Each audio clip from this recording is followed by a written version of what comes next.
नमस्कार दोस्तों, आपका मेरे चैनल आदि अनंत कथा में स्वागत है।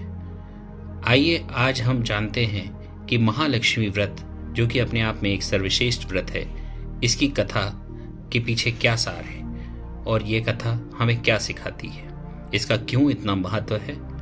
तो आइए जानते हैं श्री महालक्ष्मी व्रत कथा।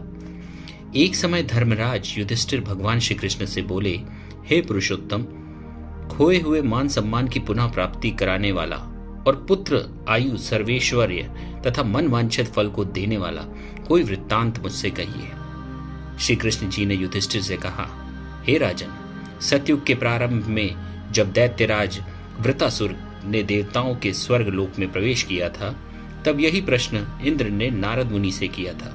इंद्र के पूछने पर नारद ने तब इस प्रकार वर्णन किया। पूर्व काल में पुरंदरपुर नाम का एक अत्यंत रमणीय नगर था। वह नगर अर्थ, धर्म, काम, मोक्ष इन चारों पुरुषार्थों से युक्त होने के कारण संसार भर में प्रसिद्ध था। उसमें मंगलसेन नाम का एक राजा राज्य करता था। उसके चिल्ल देवी और चोल देवी नाम की रूपवती रानियां थीं। एक समय राजा मंगलसेन अपनी रानी चोल देवी के साथ महल के शिखर पर बैठे थे।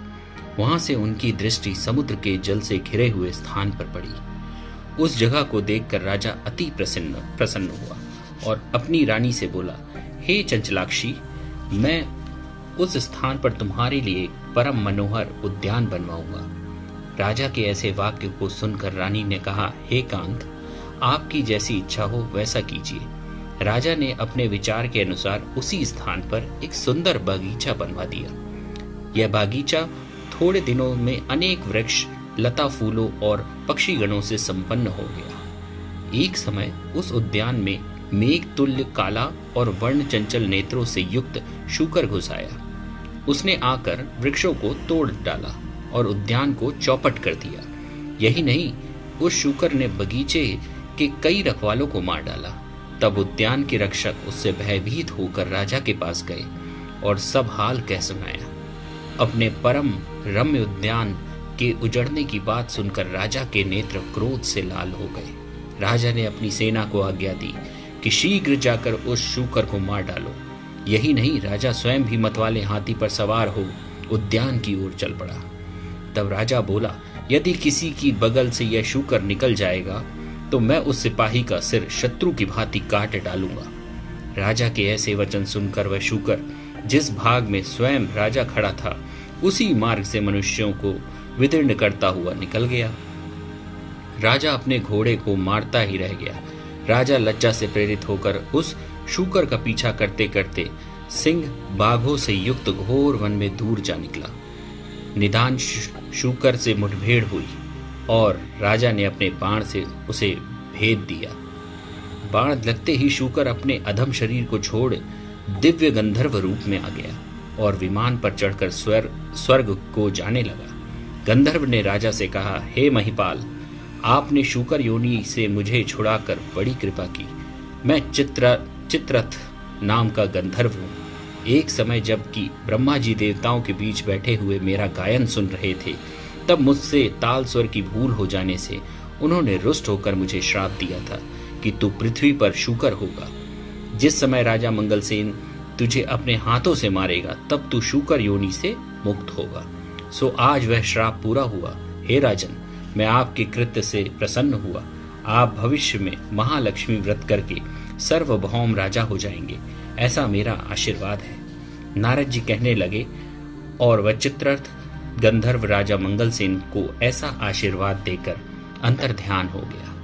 राजा भी वहां से अपने नगर के लिए चलने को उद्यत हुआ। त्यों ही उसे एक ब्राह्मण दिखाई दिया। राजा ने ब्राह्मण से प्रश्न किया, हे देव, आप कौन हैं?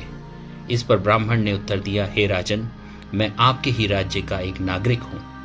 आप इस समय दुखी दिखाई देते हैं, इसलिए कहिए मैं आपकी क्या सेवा कर सकता हूँ। राजा ने तब ब्राह्मण से कहा कि वह उसके घोड़े को निकट के जलाशय से पानी पिला लाए।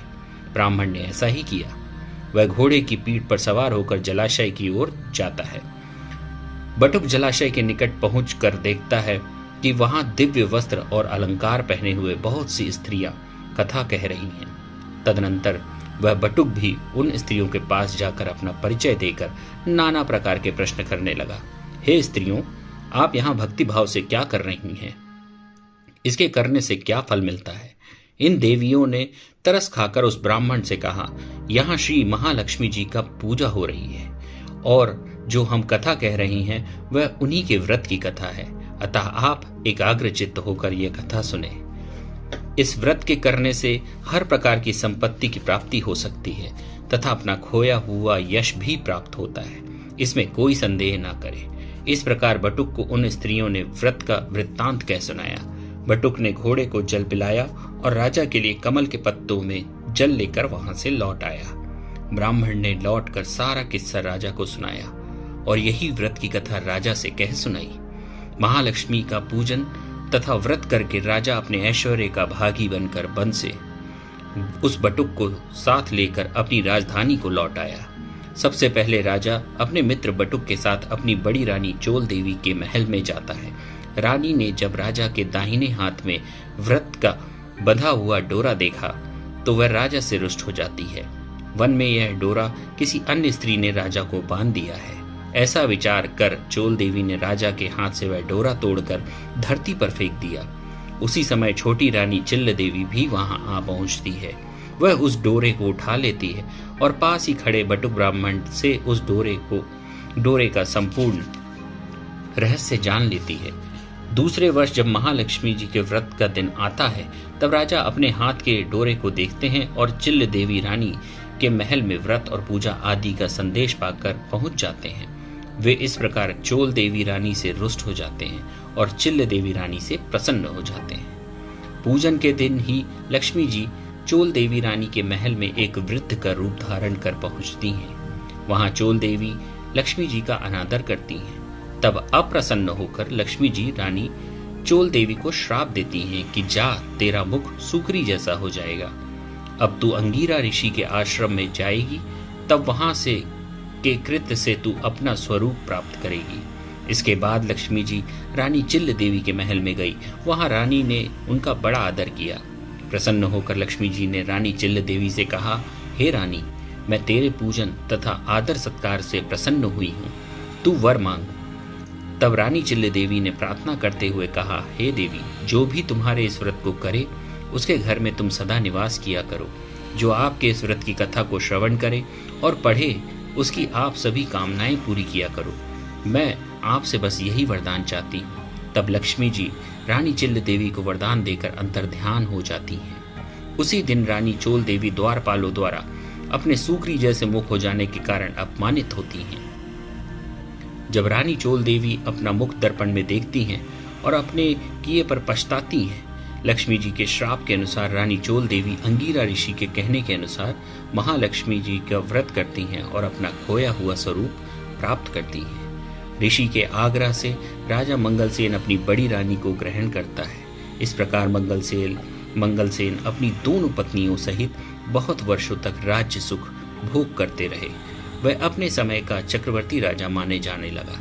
उन्होंने बटुक ब्राह्मण को भी विशाल राज्य का मंत्री बना दिया। राजा मंगलसेन अपनी रानियों के निरंतर इस व्रत के करते रहने के कारण अंत में स्वर्ग को गए और आकाश में उसे श्रवण नक्षत्र का रूप प्राप्त हुआ। अंत में ऋषि नारद ने इंद्र से कहा, हे देवराज, जो भी इस व्रत को करेगा वह इस लोक में समस्त सुख भोग कर मोक्ष को प्राप्त होगा। अतः तुम भी वृत्तासुर दैत्य का नाश करने हेतु इस व्रत को करो।